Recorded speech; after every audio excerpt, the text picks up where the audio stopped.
Harry Potter और पारस पत्थर। आज सुनिए इसमें अध्याय 4 का दूसरा भाग। हैग्रिड ने जो कुछ बताया था वो कल्पना से परे था, फिर भी हैरी को उसकी बात पर यकीन था। हैग्रिड ने रुकते हुए कहा, ये रही रिश्ती कड़ाही, एक मशहूर जगह है। रिश्ती कड़ाही एक छोटा और गंदा सा बियर बार था। अगर हैग्रिड ने उसकी तरफ इशारा ना किया होता तो हैरी उसे देख भी नहीं पाता। आसपास से तेज़ी से गुजरते हुए लोग उसकी तरफ नहीं देख रहे थे। उनकी निगाहें तो इस तरफ की किताबों की बड़ी दुकान से उस तरफ की रिकॉर्ड शॉप तक सीधी जा रही थी, जैसे रिश्ती कड़ाही नज़र ही नहीं आ रही हो। दरअसल हैरी को अजीब एहसास हुआ कि यह दुकान सिर्फ उसे और हैग्रिड को दिख रही थी। इससे पहले कि वो कुछ कह पाता, हैग्रिड उसे खींचकर अंदर ले गया। मशहूर जगह के हिसाब से कुछ ज़्यादा ही अंधेरा और गंदगी थी। कुछ बूढ़ी महिलाएं एक कोने में बैठकर छोटे गिलासों में शहरी पी रही थी। उनमें से एक लंबा पाइप पी रही थी। ऊंची टोपी पहने एक नाटा आदमी बूढ़े मैनेजर से बातें कर रहा था। जब वे अंदर घुसे तो बातचीत की आवाज़ें थम गईं। लगता था वहाँ लोग हैग्रिड को जानते थे। उन लोगों ने उसकी तरफ देखकर हाथ हिलाया और मुस्कुराए। मैनेजर ने गिलास की तरफ हाथ बढ़ाया, पूछा, हैग्रिड, हमेशा वाला ही पियोगे ना? नहीं, हम आज नहीं पी सकते टॉम, हम हॉगवर्ट्स के काम से आए हैं। हैग्रिड ने हैरी के कंधे पर अपना भारी हाथ ठोकते हुए कहा। उसके वजन से हैरी के घुटने झुक गए। हे भगवान, मैनेजर ने हैरी की तरफ देखते हुए कहा, क्या ऐसा हो सकता है? रिश्ती कड़ाही अचानक शांत और खामोश हो गई। हैरी पॉटर, कितने सम्मान की बात है। वो बार के पीछे से लपक कर बाहर आया, हैरी की तरफ दौड़ा और उसका हाथ अपने हाथों में ले लिया। उसकी आंखों में आंसू थे। हमारी दुनिया में आपका स्वागत है मिस्टर पॉटर, स्वागत है। हैरी को समझ ही नहीं आ रहा था कि वो क्या कहे। सब लोग उसकी तरफ देख रहे थे। पाइप पीने वाली बूढ़ी महिला पाइप खींचे जा रही थी। उसे पता ही नहीं था कि पाइप बुझ गया है। हैग्रिड का चेहरा चमक रहा था। बहुत सी कुर्सियों के खिसकने की तेज खड़खड़ाहट हुई। अगले ही पल रिश्ती कड़ाही के सभी लोग उससे हाथ मिला रहे थे। डोरिस कॉकफोर्ड नामक एक महिला ने कहा, मिस्टर पॉटर, मुझे यकीन ही नहीं होता कि मैं आपसे मिल रही हूँ। मुझे गर्व है मिस्टर पॉटर, मुझे बहुत गर्व है। हमेशा से आपसे हाथ मिलाना चाहता था। मैं खुशी के मारे पागल हो रहा हूँ। मैं बता नहीं सकता मिस्टर पॉटर, आपसे मिलकर कितनी खुशी हुई। मेरा नाम डिगल है, डिडिलस डिगल। मैंने आपको पहले भी देखा है, हैरी ने कहा। डिगल की टोपी रोमांच के कारण गिर गई। आपने मुझे एक बार दुकान में देखकर सिर झुकाया था। उसे याद है, उसे याद है। सुना तुमने? चिल्लाते हुए डिडलेस डिगल चारों तरफ देख रहा था। हैरी से बार बार हाथ मिलाने के लिए डोरिस कॉकफोर्ड बार बार आती जाती रही। एक पीला सा युवक रास्ता बनाते हुए आगे आया। वो बहुत घबराया हुआ दिख रहा था। उसकी एक आंख फड़क रही थी। Professor Quirrell? Harry, professor Quirrell Hogwarts में तुम्हारे टीचर होंगे, हैग्रिड ने कहा। पॉटर, मैं बता नहीं सकता मैं आपसे मिलकर कितना खुश हूँ। हकलाते हुए क्विरिल ने हैरी का हाथ पकड़ लिया। आप किस तरह का जादू सिखाते हैं प्रोफेसर? गुप्त कलाओं से रक्षा, प्रोफेसर क्विरिल ने हकलाते हुए कहा, जैसे वह इस बारे में सोचना नहीं चाहते थे। वैसे तुम्हें इसे सीखने की क्या ज़रूरत है पॉटर? मुझे लगता है तुम अपना सामान लेने आए हो। मुझे भी खून चूसने वाले भूतों पर एक नई किताब खरीदना है। वे इस विचार से ही आतंकित दिख रहे थे, परंतु दूसरे लोगों को यह सहन नहीं था कि प्रोफेसर क्विरिल हैरी पर कब्जा कर लें। उन सब से पीछा छुड़ाने में लगभग 10 मिनट लग गए। आखिरकार हैग्रिड ने अपनी आवाज़ शोरगुल से ऊंची करने में सफलता पाई।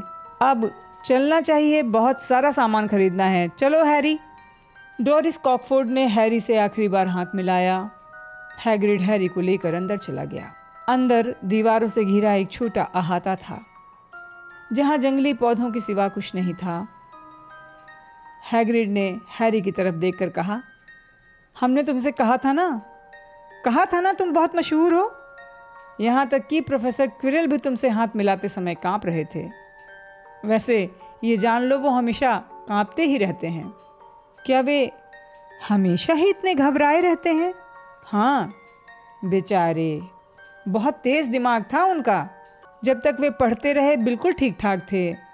फिर जब असली अनुभव लेने के लिए 1 साल की छुट्टी ली, लोग कहते हैं काले जंगल में खून चूसने वाले भूतों और चुड़ैलों के कारण उन्हें बहुत मुश्किलें आईं।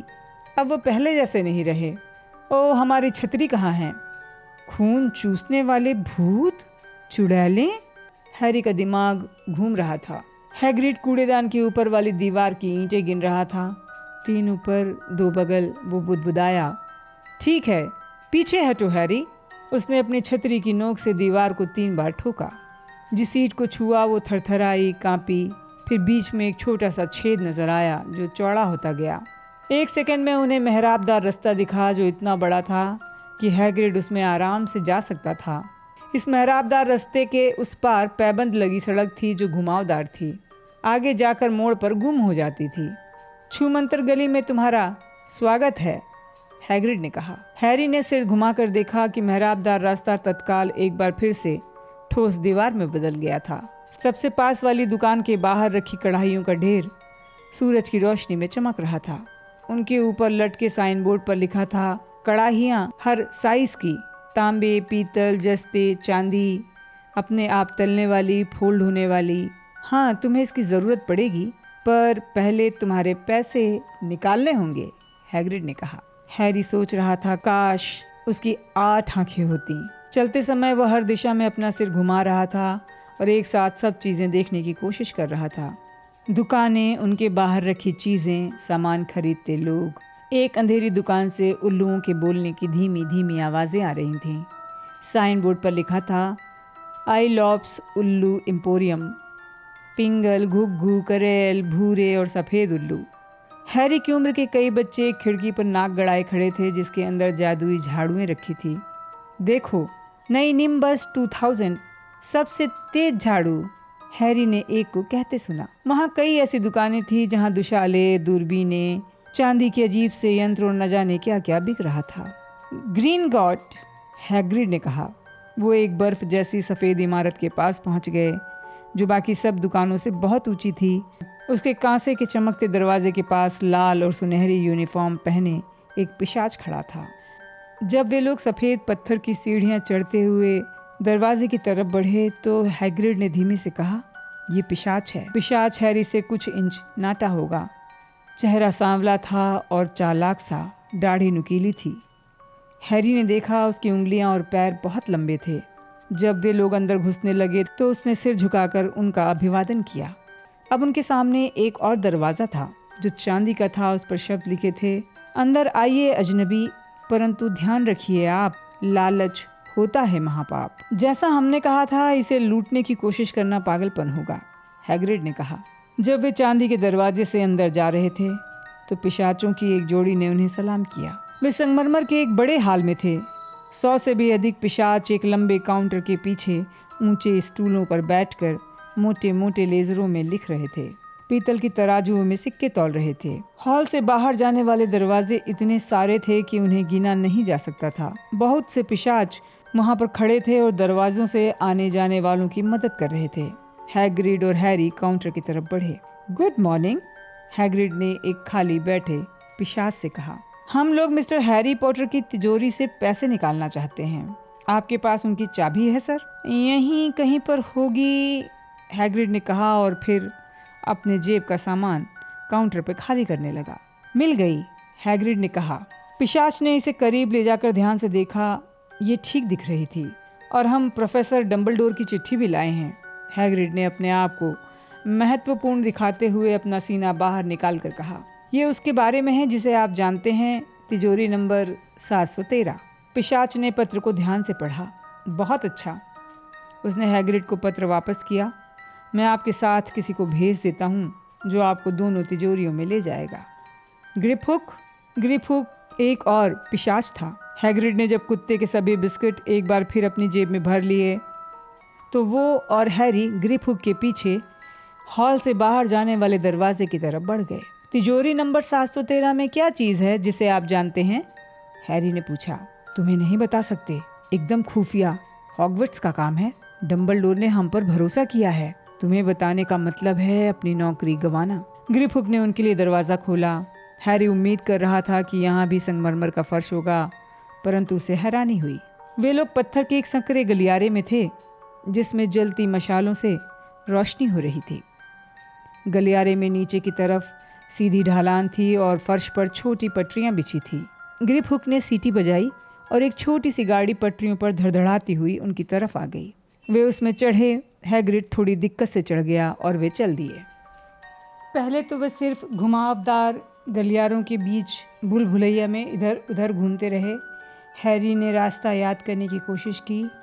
बाएं दाएं दाएं बाएं, बीच वाला रास्ता, दाएं बाएं, पर याद रख पाना संभव था। धड़धड़ाती हुई गाड़ी को रास्ता मालूम था क्योंकि ग्रिप हुक गाड़ी नहीं चला रहा था, वो अपने आप चल रही थी। हैरी की आंखें दुखने लगी। उसके मुंह पर ठंडी हवा के थपेड़े सीधे पड़ रहे थे, फिर भी वो आंखें फाड़ कर देखता रहा। वे लोग और गहराई में उतरते चले गए। ज़मीन के अंदर बनी एक झील के पास से गुजरे जहाँ स्टेक्टाइट और स्टेगलेमाइट थे। गाड़ी के शोरगुल से अधिक आवाज़ में बोलते हुए हैरी ने हैग्रिड से पूछा, मैं नहीं जानता कि स्टेलेगमाइट और स्टेलेक्टाइट में क्या अंतर होता है। हैग्रिड ने कहा, हमसे कोई सवाल मत पूछो, हमें लगता है तबीयत खराब हो रही है। हैग्रिड का चेहरा फक पड़ गया था। दीवार में एक छोटे से दरवाजे के पास गाड़ी रुकी तो हैग्रिड नीचे उतरा। उसके घुटने कांप रहे थे। उसने दीवार का सहारा लिया। ग्रिप हुक ने दरवाजे का ताला खोला। अंदर से काफ़ी सारा हरा धुआं तैरता हुआ बाहर निकल आया। जब साफ हुआ तो हैरी का मुंह खुला रह गया। अंदर सोने के सिक्कों का ढेर था। चांदी का अंबार लगा था। छोटे कांसे के नट तो अनगिनत थे। सब तुम्हारा है हैरी, हैग्रिड ने मुस्कुराते हुए कहा। ये सब हैरी का था। उसे विश्वास नहीं हो रहा था। डर्सली परिवार को इस बारे में पता नहीं था, वरना वो सब चुटकियों में हथिया लिया गया होता। वे तो हमेशा हैरी को ताना देते थे, उसे पालने में कितना खर्च करना पड़ता है, और इस पूरे समय में उसके नाम एक छोटा सा खजाना लंदन के नीचे गहराई में दबा हुआ था। हैग्रिड ने इनमें से कुछ सिक्के बैग में भरने में हैरी की मदद की। सोने के सिक्कों को गैलियन कहते हैं, उसने समझाया। सोने के सिक्कों को गैलियन कहते हैं। एक गैलियन में 17 चांदी के सिकल होते हैं और एक सिकल में 29 नट। बहुत आसान है। ठीक है, ये सब 2 साल के लिए काफ़ी होगा।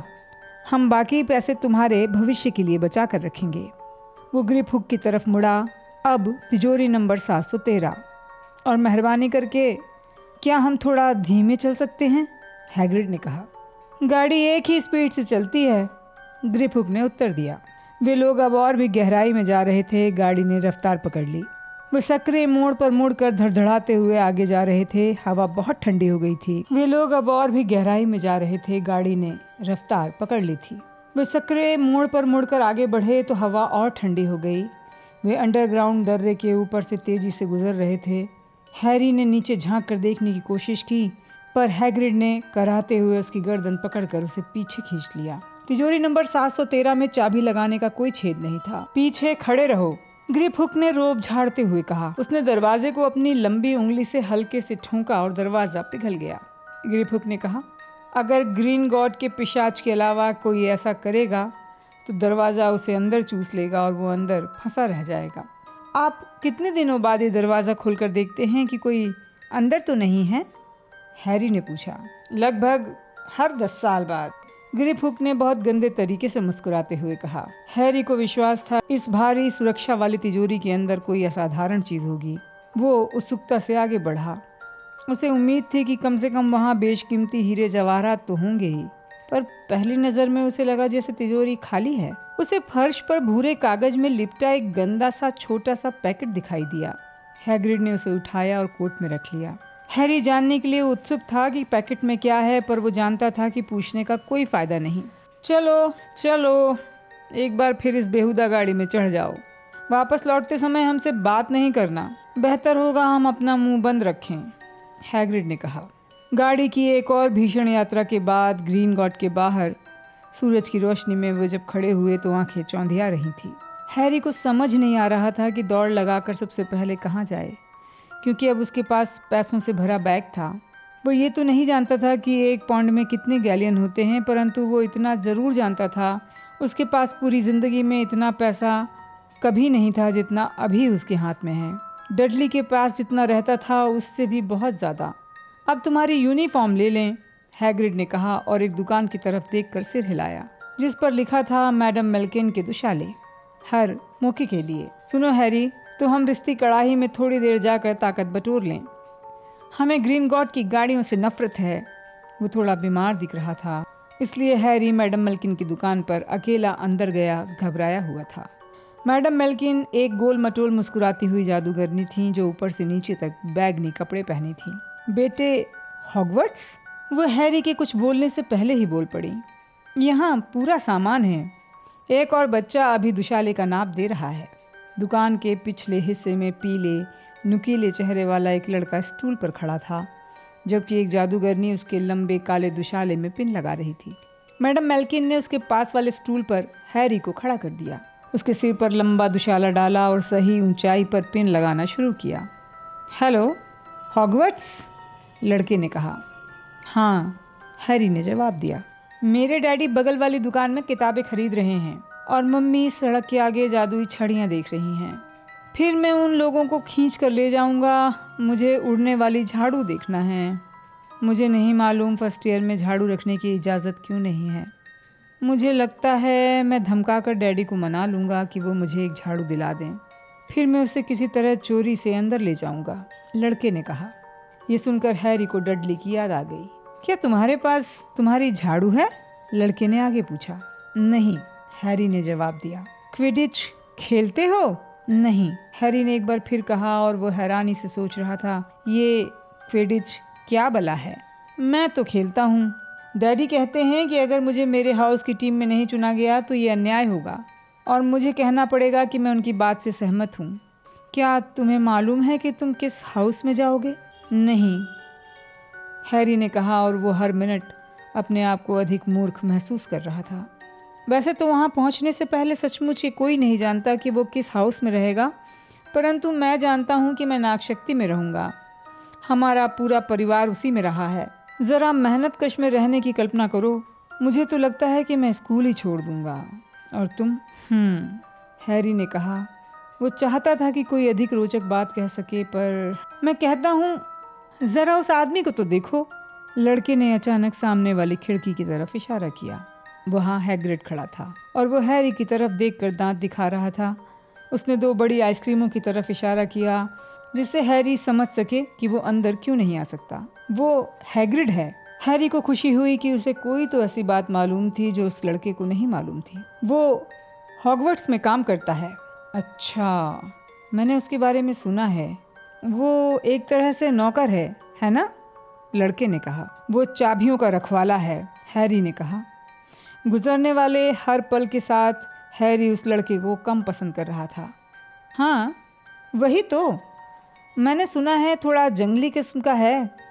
स्कूल के मैदान में एक झोपड़ी में रहता है और कुछ दिनों में शराब पी लेता है, जादू करने की कोशिश करता है और अंत में अपने ही बिस्तर में आग लगा लेता है। मुझे लगता है वो बहुत होशियार है, हैरी ने ठंडेपन से कहा। क्या सचमुच? लड़के ने व्यंग के साथ कहा। वो तुम्हारे साथ क्यों है? तुम्हारे मम्मी डैडी कहाँ हैं? वे मर चुके हैं।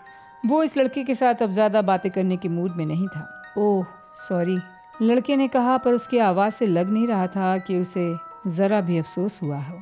मैं सोचता हूँ कि उन्हें दूसरी तरह के लोगों को अंदर नहीं आने देना चाहिए। तुम्हें क्या लगता है? वे लोग हमारी तरह नहीं होते। उन लोगों को इस तरह से नहीं पाला जाता कि वे हमारे तौर तरीके जानते हों। ज़रा सोचो, उनमें से तो कुछ हॉगवर्ट्स का नाम पहली बार सुनते हैं जब उन्हें चिट्ठी मिलती है। मुझे लगता है कि जादू को पुराने जादूगर परिवारों तक सीमित रहना चाहिए। वैसे तुम्हारा सरनेम क्या है? इससे पहले कि हैरी इस बात का जवाब देता, मैडम मेल्किन बोल पड़ी। अब आपका काम हो गया बेटा। हैरी उस बच्चे से बात बंद करना चाहता था और किसी बहाने का इंतज़ार कर रहा था, इसलिए वो तत्काल स्टूल से कूद पड़ा। अच्छा, मुझे लगता है हम हॉगवर्ट्स में मिलेंगे, धीरे बोलने वाले लड़के ने कहा। जब हैरी ने आइसक्रीम खाई जो हैग्रिड उसके लिए खरीद कर लाया था, वो थोड़ा चुप था। हैग्रिड ने पूछा, क्या हुआ? कुछ नहीं, हैरी ने झूठ बोल दिया। वे लोग चमड़े के कागज़ और कलम खरीदने के लिए रुक गए। हैरी तब थोड़ा खुश हुआ जब उसे ऐसी स्याही की बोतल मिली जो लिखते समय रंग बदल लेती थी। जब वे लोग दुकान के बाहर निकले तो उसने पूछा, हैग्रिड, क्विडिच क्या होता है? हे भगवान हैरी, हम भूल जाते हैं तुम कितना कम जानते हो। तुम्हें क्विडिच के बारे में भी नहीं पता? मुझे ज़्यादा नीचा मत दिखाओ, हैरी ने कहा, और उसने हैग्रिड को मैडम मेल्किन की दुकान पर मिले पीले लड़के के बारे में बताया। और वो ये कह रहा था कि मगलू परिवारों से आए लोगों को जादू नहीं सीखने देना चाहिए। तुम मगलू परिवार से नहीं हो? अगर उसे पता होता कि तुम कौन हो और अगर उसके माता पिता जादूगर हैं तो वो तुम्हारा नाम सुनते सुनते बड़ा हुआ होगा। तुमने रिश्ती कड़ाही में तो देख ही लिया है। बहरहाल वह इस बारे में जानता ही क्या है। हमने जितने भी अच्छे जादूगर देखे हैं उनमें से कुछ तो ऐसे परिवारों से आए हैं जो कई पीढ़ियों से मगलू थे। अपनी माँ को ही देख लो, तुमने देखा ही है कि उनकी बहन कैसी हैं। तो क्विडिच क्या है? ये हमारा खेल है, जादूगरों का खेल। ये मगलू दुनिया की फुटबॉल की तरह है। क्विडिच में हर जादूगर की रुचि होती है। इससे हवा में जादुई झाड़ुओं के साथ खेला जाता है। इसके नियमों को समझना जरा मुश्किल है। और नाग शक्ति और मेहनतकश क्या है? स्कूल के हाउस, कुल 4 हाउस या दल हैं। सभी कहते हैं कि मेहनतकश में कम बुद्धि वाले बच्चे होते हैं, परंतु मैं शर्त लगा सकता हूँ कि मैं मेहनतकश में जाने वाला हूँ, हैरी ने उदास होकर कहा। हैग्रिड ने कड़वाहट से कहा, नाग शक्ति में रहने से तो अच्छा है मेहनतकश में रहना। बुराई के रास्ते पर जाने वाले सारे जादूगर नाग शक्ति से आए हैं। तुम जानते हो कौन भी उसमें से एक था? तुम जानते हो कौन हॉगवर्ट्स में था? बहुत साल पहले, हैग्रिड ने कहा। उन्होंने हैरी की स्कूल की किताबें जिस दुकान से खरीदी उसका नाम था फ्लरिश एंड ब्लॉट्स। यहाँ किताबें शेल्फ पर छत तक लगी हुई थीं। कुछ किताबें तो इतनी बड़ी थीं जैसे चट्टानों को चमड़े में बाइंड कर दिया गया हो। कुछ किताबें डाक टिकट के आकार की थीं, उन पर रेशम का कवर था। कुछ किताबों में अजीब से निशान बने थे। कुछ किताबें ऐसी थीं जिन्हें खरीदने के लिए मन ललचा जाता। हैग्रिड हैरी को लगभग खींचकर एक दुकान से दूर ले गया जिस पर लिखा था शाप और उनसे मुकाबला करने वाले शाप। लेखक प्रोफेसर विंडिक्टस विरिडियन। मैं ये जानने की कोशिश कर रहा था कि डडली को कौन सा शाप दिया जाए। हम ये नहीं कहते कि ये विचार बुरा है, पर मगलू दुनिया में तुम जादू का प्रयोग नहीं कर सकते सिवाय कुछ खास स्थितियों के। वैसे तुम अभी इसमें से कोई शाप नहीं दे सकते। पढ़ाई करने के बाद तुम ऐसा कर सकते हो। हैग्रिड ने हैरी को ठोस सोने की कड़ाही नहीं खरीदने दी। तुम्हारी लिस्ट में जस्ते की कड़ाही लिखा है, परंतु उन्होंने कड़ाही में डालने वाला सामान तौलने के लिए एक अच्छा सा तराजू खरीदा और कांसे की एक फोल्डिंग दूरबीन। वे औषधियों की दुकान में गए जो सड़े अंडों और सड़ी पत्ता गोभी की भयानक बदबू के बावजूद आकर्षित कर रही थी। जब हैग्रिड ने काउंटर पर बैठे आदमी से हैरी के लिए जादुई काढ़े का शुरुआती सामान देने को कहा तो हैरी ने खुद यूनिकॉर्न के चांदी जैसे सफ़ेद सींग की जांच की जिसकी कीमत 21 गैलियन थी। उसने बीटल की चमकती हुई काली आंख भी देखी जो 5 नट में एक बड़ी चम्मच के हिसाब से मिल रही थी। औषधियों की दुकान के बाहर हैग्रिड ने हैरी की लिस्ट को एक बार फिर जांचा। अब सिर्फ तुम्हारी छड़ी बची है, और हाँ, हमने अभी तक तुम्हें जन्मदिन का तोहफा भी नहीं दिया है। हैरी का चेहरा अचानक लाल हो गया। आपको देने की ज़रूरत नहीं है। हम जानते हैं कि हमें ज़रूरत नहीं है। वैसे हम तुम्हें बता दें कि हम तुम्हें तुम्हारा जानवर देना चाहते हैं। मेढक नहीं, मेढक तो सालों पहले फैशन से बाहर हो चुके हैं। लोग तुम पर हंसेंगे। और बिल्लियां हमें पसंद नहीं क्योंकि हमें उनके कारण छींक आने लगती है। हम तुम्हें उल्लू खरीद देंगे। सभी बच्चे उल्लू चाहते हैं क्योंकि वे बहुत उपयोगी होते हैं। वे आपकी डाक भी ले जाते हैं और बहुत से काम भी कर देते हैं।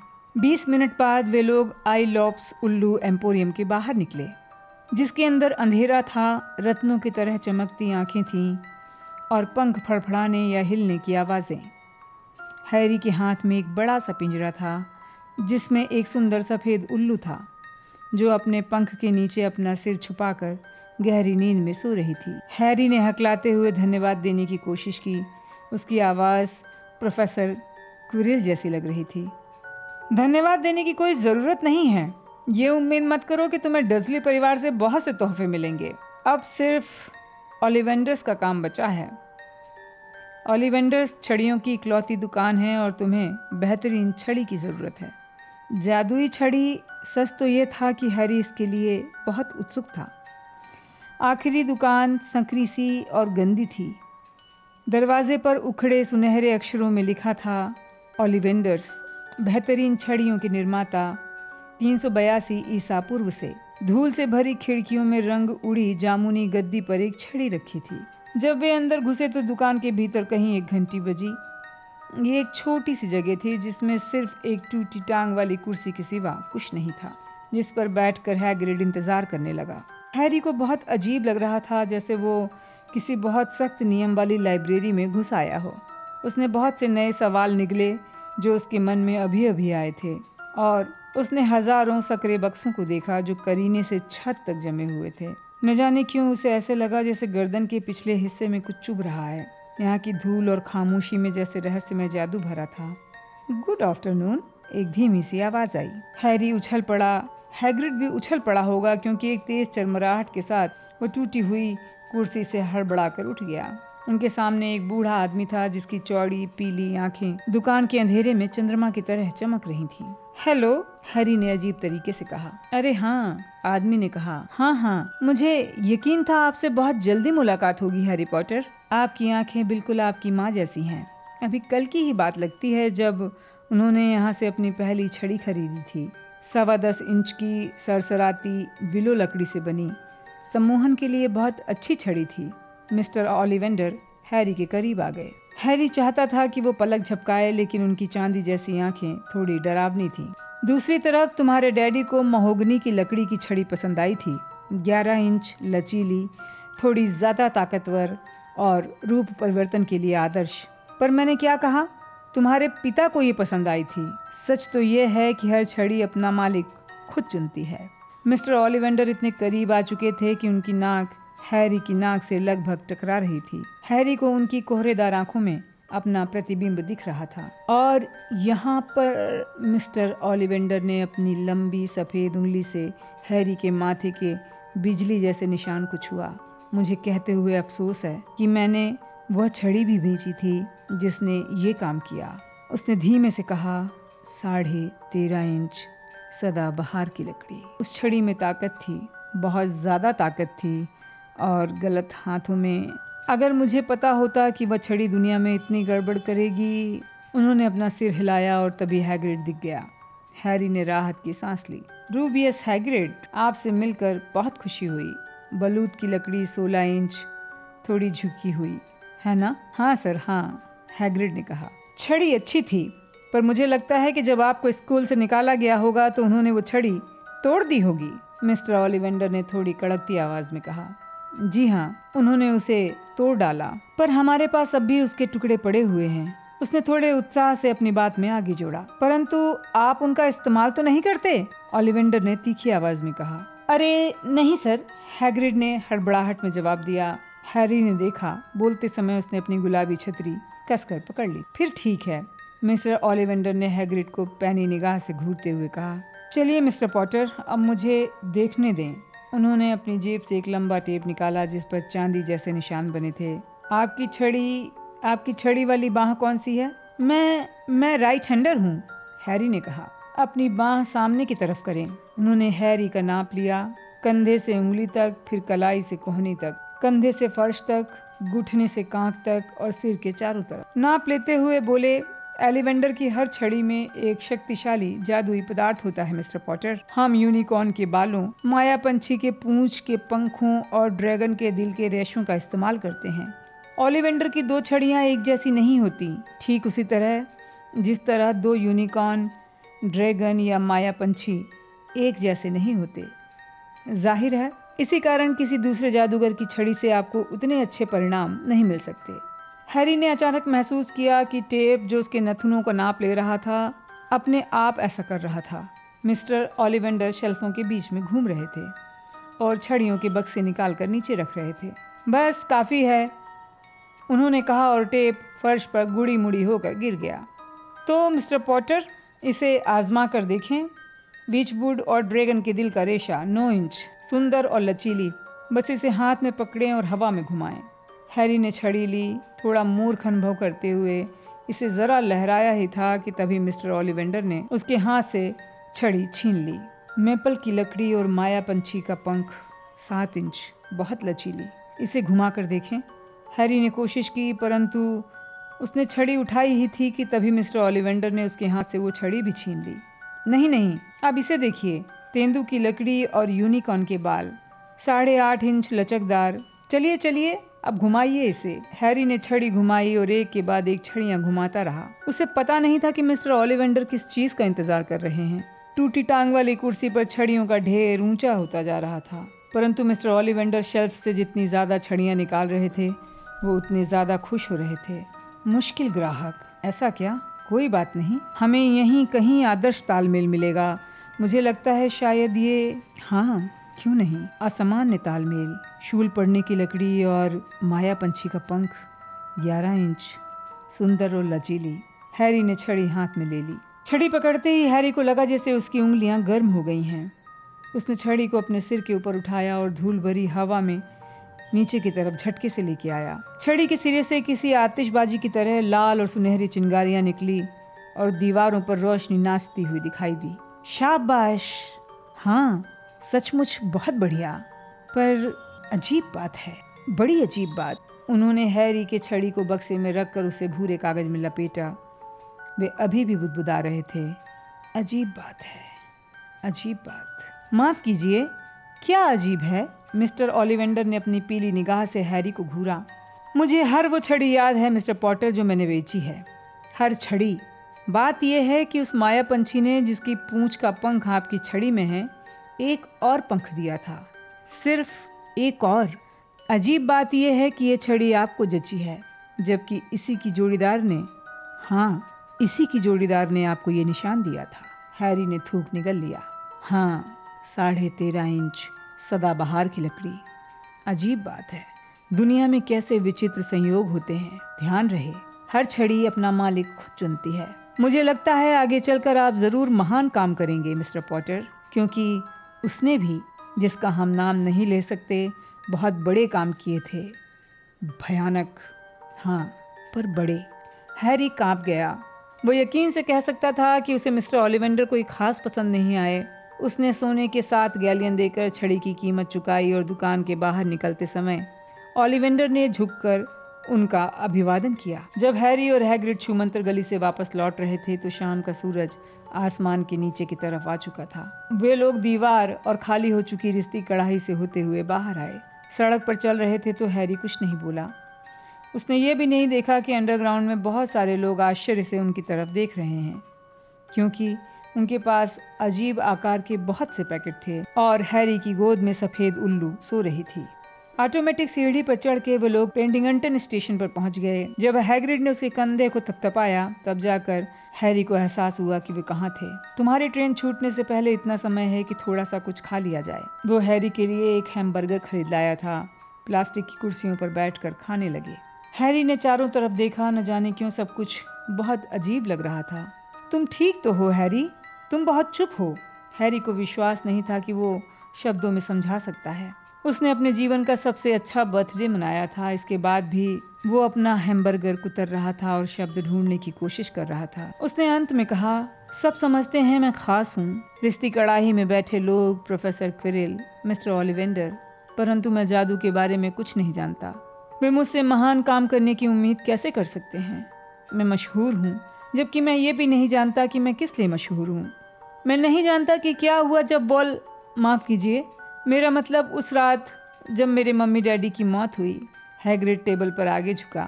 उसकी दाढ़ी और भौहों के बीच छुपे उसके चेहरे पर बहुत ही दयालुता भरी मुस्कान थी। चिंता मत करो हैरी, तुम बहुत जल्दी सब सीख जाओगे। हॉगवर्ट्स में हर कोई शुरू से ही शुरू करता है। तुम बिल्कुल ठीक रहोगे, बस जैसे हो वैसे बने रहो। हम जानते हैं आसान नहीं है, किस्मत ने बाकी लोगों से तुम्हें अलग कर दिया है और ये हमेशा मुश्किल होता है, पर हॉगवर्ट्स में तुम्हें बहुत मज़ा आएगा। हमें तो आया था और सच कहें तो आज भी आता है। हैग्रिड ने हैरी को ट्रेन में बिठाने में मदद की जो उसे वापस डर्सली परिवार के पास ले जा रही थी, और फिर हैग्रिड ने उसे एक लिफाफा दिया। हॉगवर्ट्स का तुम्हारा टिकट, 1 सितंबर को किंग्स क्रॉस स्टेशन पर, तुम्हारे टिकट पर सब लिखा है। डर्सली परिवार में से किसी तरीके की कोई परेशानी हो तो उल्लू के साथ हमें चिट्ठी भेजना, वो हमें ढूंढ लेगी। जल्दी ही मिलेंगे। ट्रेन स्टेशन से चल पड़ी। हैरी हैग्रिड को तब तक देखना चाहता था जब तक वो नज़रों से ओझल न हो जाए। वो अपनी कुर्सी से उठा और खिड़की के बाहर नाक गड़ाकर देखने लगा। परंतु उसने जैसे ही पलकें झपकाई, हैग्रिड गायब हो चुका था।